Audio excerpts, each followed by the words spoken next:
Two Stacks whiskies have a general reputation as being reliable as the North Star, but let's find out this week if their latest release in their Polaris collection, Polaris 3.1, lives up to that standard.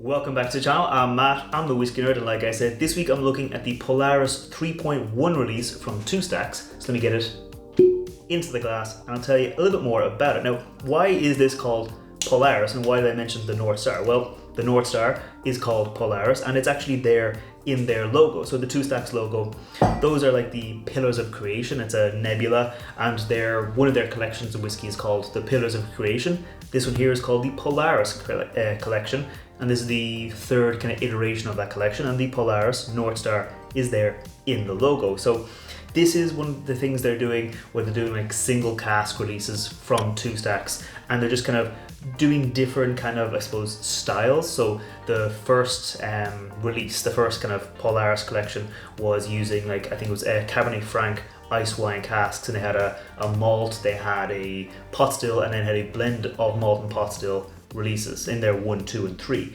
Then 2.1 was using Tokaji wine casks, again, kind of in that same style. And now for 3, I think they're going back to the Cabernet Franc ice wines, but this one here is a peated whiskey from the Great Northern Distillery. And that's one thing I do like about Two Stacks, like they're very transparent about this. Like they say that it was distilled and matured at the Great Northern Distillery, but it was bottled and bond by the Two Stacks whiskey company, and they give a lot of information here that it was matured first off in first fill bourbon casks before being finished in Cabernet Franc ice wine casks. It was distilled in August 2019, refilled into those Cabernet Franc ice wine casks in June 2023, and then bottled in August 2024. So this here is just pretty much exactly 5 years old. It was about almost 4 years in that first fill bourbon cask before being finished for just over a year in that Cabernet Franc ice wine cask. It is natural color, non-chill filtered, and comes in at a cask strength of 58% alcohol by volume, and this here is bottle number 98 out of a total of 198 bottles. They did do, I'll see if I can put a picture of it up here, they did do a can release. So one thing I like about Two Stacks as well that they're doing nowadays is they're doing bottles and cans of their special edition releases. So you can get if you don't have the money to spare, or you don't want to buy a full-size bottle, you can just get a little can, or you can get the full-size bottle. So you can kind of choose what you want, if you want to have just a taste of something, or if you want to have a bottle on your shelf. Me, I've been collecting the Polaris Collection, opening them and drinking, so I went for a full-size bottle, but you have the choice of what you want to get. One thing that kind of excites me about this whiskey is because, so up to now, Two Stacks, in a lot of their core blend, in their single malt release, there is peated malt in that blend, whether it's a small amount or a big amount. They have in their Smoke and Mirrors cask, which is a smoky whiskey that's been put into stout casks. It has not 100% peated whiskey, it has a peated whiskey and some non-peated whiskey. This here is the first time, at least to my knowledge, that they've done a fully 100% peated whiskey, so I'm looking forward to seeing that character on its own with that bit of an ice wine cask coming through. So that's enough talking about the whiskey. Let's go in for the nose and see how smoky it is. Cheers. Okay, now obviously I've tried this before, I've written my notes on this whiskey.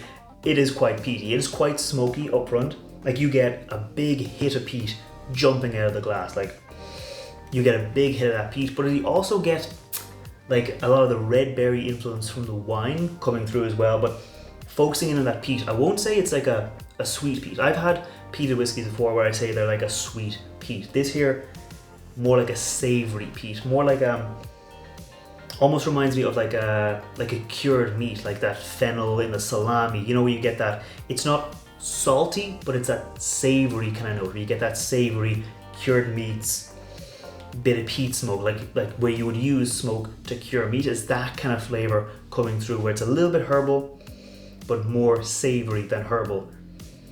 And again, it's a lot of smoke in there, but it's, for me, it's like a savory smoke, like a campfire smoke, as opposed to like a, I don't know, like a barbecue smoke or something where it might be a little bit sweeter. This is like that campfire vibe coming through on the nose, and that contrasts across to those red berries. Like there's a bit of like cranberry, a bit of, It actually reminds me not of a single berry, but like of a red berry compote, like a sauce that you crush up a load of different red berries, you get all the juice and you boil that down into a really kind of sugary, syrupy sauce. It's that kind of flavor coming through where you get that kind of red berry flavor, but it's separate. It's like it's contrasting with that peat smoke. You're not getting like the two flavors mixing, you're getting that two distinct flavors coming through. I wouldn't say there's a huge amount of, like, it spent almost 4 years in a first fill bourbon cask, but I'm not really getting a huge amount of like vanilla or like honeycomb or those kind of like orangey citrus notes that you can sometimes get with a first fill bourbon cask. It's definitely lots of smoke, lots of sweet berries, and those are the main notes I'm getting here. Like as I'm sitting with it, maybe like a touch of citrus, like a touch of like orange peel, but not in a huge way, just in that kind of like still with that sweetness of the berry wine or the ice wine coming through. So I think that's enough on the nose. Let's go in for the palate on this. Cheers. This is spicy for a single malt. So it is a pure single malt whiskey, but it has more spiciness than I think I would have initially expected. So there's definitely smoke, there's definitely berries. I'll go into those in a second, but the spiciness reminds me of like white pepper, but like also like toasted cinnamon, toasted nutmeg, not like the flavor of cinnamon, but like the dried spices. Like if they've been cooked a bit, if they've been dried a bit, like you get that quite, not sharp, but quite like heavy hit of spice up front. As soon as it hits your tongue, you get a great tingle on your tongue. Like it is coming in 58% alcohol by volume. That's what, 116 proof. That's pretty high. It's not super high. Some of their releases have been like 65% alcohol, but 58% is still quite high. You get that big hit of that spiciness, and so that's probably helped by that ABV. I wouldn't say there's ABV burn. There's a bit of a tingle, there's a bit of warmth, but it's not like a huge hit of ABV, but it does have that big hit of that spiciness coming through, as well as those berries and that peat smoke I was talking about from the nose. So I'm going to go in for another sip, but talk more about those peat smoke and berry notes. Cheers.